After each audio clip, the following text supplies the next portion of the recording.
Oh, that's real good.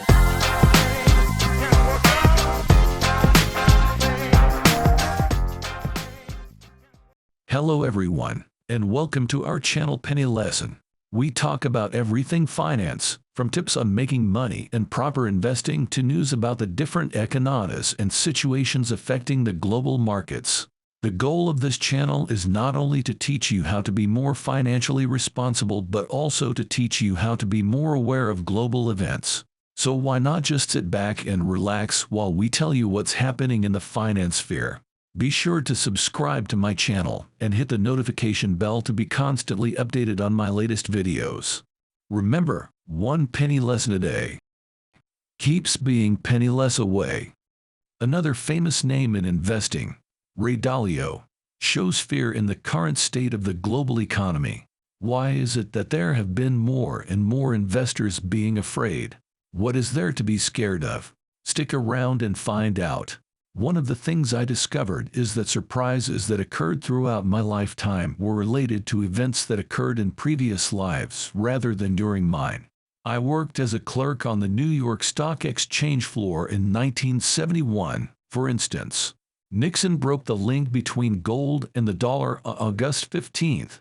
After researching the history, I discovered that Roosevelt essentially said the same thing on the radio on March 5, 1933. Which helped me better understand what had happened.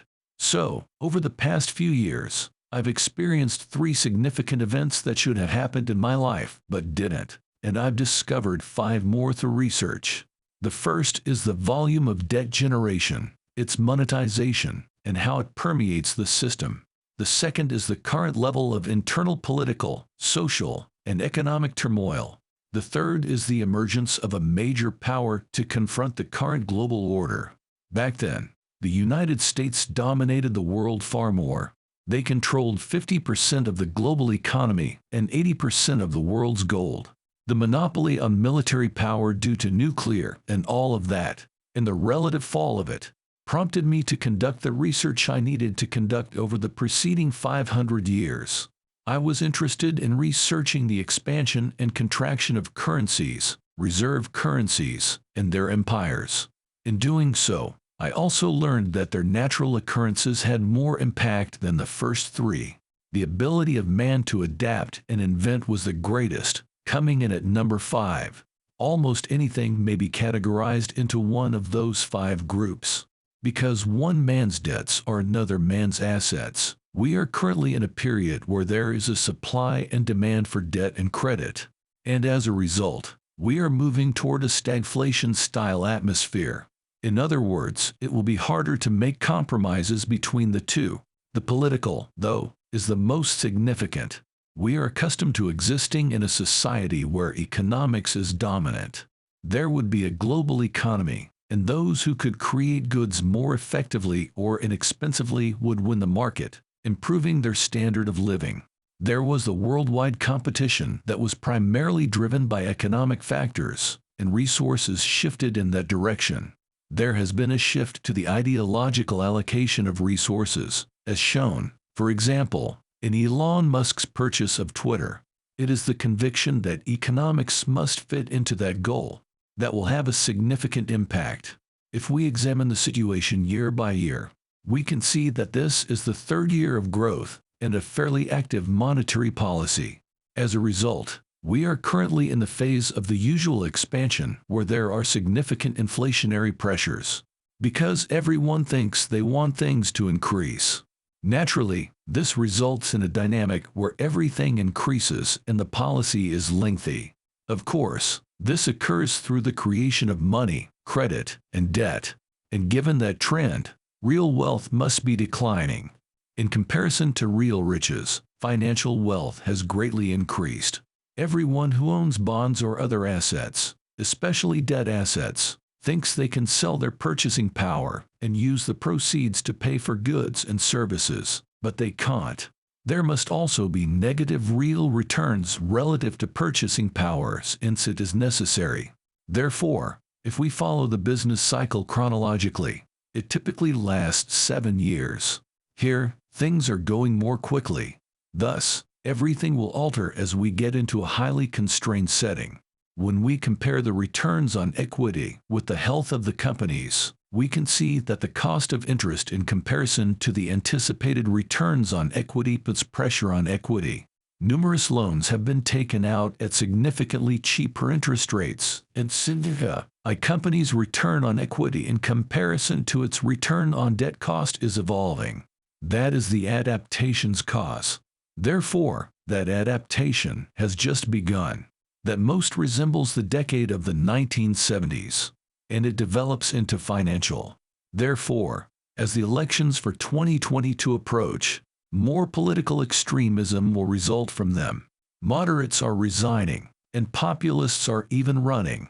Populists are those who will battle for their constituency and struggle to win. They will not tolerate defeat. So, both the left and the right will exhibit greater populism. Therefore, if I were to look to 2023 to 2024, I would be concerned that neither side would be willing to accept defeat and that a significant threat to the system existed. The system is in danger when the reasons that people support are more important to them than the system, as history has demonstrated. These kinds of events alter the global environment. In my opinion, to perform well in such a climate, it will be crucial to both diversify well and have the flexibility to hold both long and short positions in various assets. My primary concerns are that cash is worthless and that bonds and obligations won't be beneficial. Therefore, either stay away from them or prepare for inflation. As a result, there are numerous investments in inflation, and the significant commodity cycles are reactive. And the quantity of financial claims that are present is the major overarching factor. When I discuss the shifting global order, I frequently use certain charts. How many financial assets are there in comparison to physical assets? And history has demonstrated that. So, to slant one's portfolio in the direction, we must first separate alpha from beta. Isn't that right? 2 sections, then. How can you build a well-balanced core portfolio? And we are aware that the usual well-balanced portfolio is not, with the inflation box in the upper right quadrant of our box being the most vulnerable. I would advise all investors to start by taking a look at that 4-quadrant box. We examine the biases in those portfolios as a result of rising inflation, dropping inflation, rising real growth relative to discounted growth, and falling real growth relative to discounted growth. I think it's now possible to increase rewards while lowering risk. More assets in the rising inflation quadrant in the upper right corner will lower the risk of that portfolio. So, you begin there. After that, you maneuver tactically to avoid it. The strategic choices shouldn't be included in those debts. It needs to be well diversified. Conflicts on the social and political fronts will require significant investment going forward. I, therefore, wish to consider location with strong income statements and balances. Do they have a strong income statement and stable finances? Does their balance sheet look solid? It's a reflection of their output as well. Are they successful? Second, are they cordial with one another?